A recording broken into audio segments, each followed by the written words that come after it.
Hello everyone and welcome to another episode of Horsex Match with the Point. I'm the point in question and welcome to our new series, Snide Comments, where I reply to the snide comments that I get. In general, what I envision this series is to, reply via video to snide comments that I receive. Most of these are like jokes, but they do have, some opposition to the things that I say.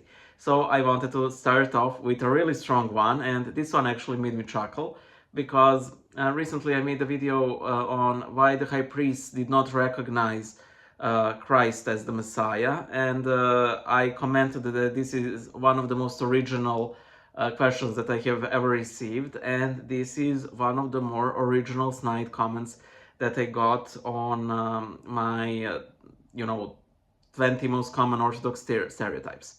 The comment is as follows. Is it okay to venerate? No.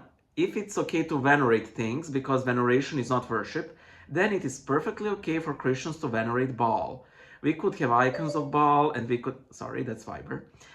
We could have icons of Baal and we could venerate Baal. There is no commandment against veneration nor icons, so it's all good. Change my mind. Oh, you. Oh, such a funny guy you are, or funny girl. But this does sound like something, a male would primarily say. Just because something is allowed does not mean it's allowed in totality. And I could mock this approach endlessly.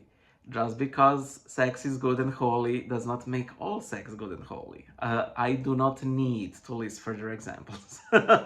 That's one thing. Second, veneration implies respect. And actually, I would say that veneration is expression of our respect.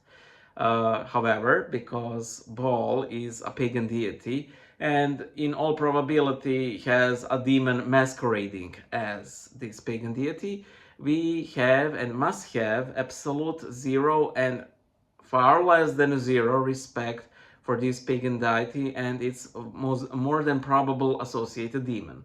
That is why just because we do not worship it does not mean we can make icons or idols of Baal. There are icons of Baal we can make, and that is, for example, Saint Elijah trampling over him. Here in my icon corner, there is an icon of Saint George slaying a dragon. Saint Mark of Ephesus is portrayed as, standing over a defeated Catholic Pope, and so on and so forth. So generally, whenever we have this victory over demons or victory over a particular heresy, we might put demons or these heresiarchs underneath the saint. So in that regard, we technically could have icons of Baal. There is this joke like a nun and an abbess are approaching to venerate the icon of Saint George, like the one I have here, and the nun says, "Be careful, mother, that you do not kiss the horse." And she says, "And you take care not to kiss the dragon," which I would say probably even happens more often than not because, people are usually absent-minded, so it might happen. So yeah, no, we cannot have, icons of Baal. And even though these evangelical type, Calvinist type Protestants oppose icons and veneration, I honestly believe that a lot of them would, lose their cool, as they should, if they saw, a Bible being desecrated. Why are you losing your mind if that Bible is not God? Again, it represents stuff. An icon of St. George represents St. George. An icon of Christ represents Christ. Yes, I know that's not Christ. I'm not. I'm not an idiot. I know that Christ isn't, a piece of wood. That's ridiculous. However, I do take that any disrespect expressed towards the icon is disrespect towards Christ.